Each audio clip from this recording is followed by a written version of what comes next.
I am very happy that you have a library so that you can read and have an informed debate. Waheshimiwa, tafadhali make use of the library. Mwende msome, tunataka kusikia kutoka Bungoma, watu wako na wana quote sijui Aristotle, sijui Bonaparte, si ndio? Mnaweza kulearn kidogo kutoka kwa speaker Wetangula, anaelewa anaelewa hiyo kiwanja sana. So usiende tu kwa assembly unaongea tu mambo bure. Unaenda kwa assembly unaongea, inaonekana kuna mheshimiwa hapa anajua nini inaendelea dunia hii.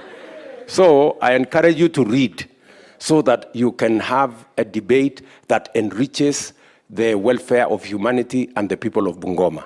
Si ndio? Usiende hapo tu unaongea kwa assembly matusi, unachukua kiti unatupia mwingine. Hiyo ni upuzi, you know?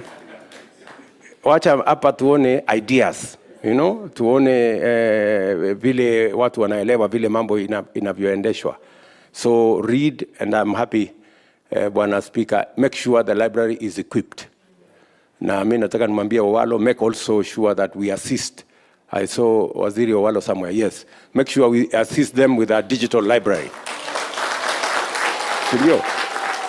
Tuwasaidie with a digital library so that our waheshimiwa wanaweza kusoma, and not just in Bungoma, everywhere in the country.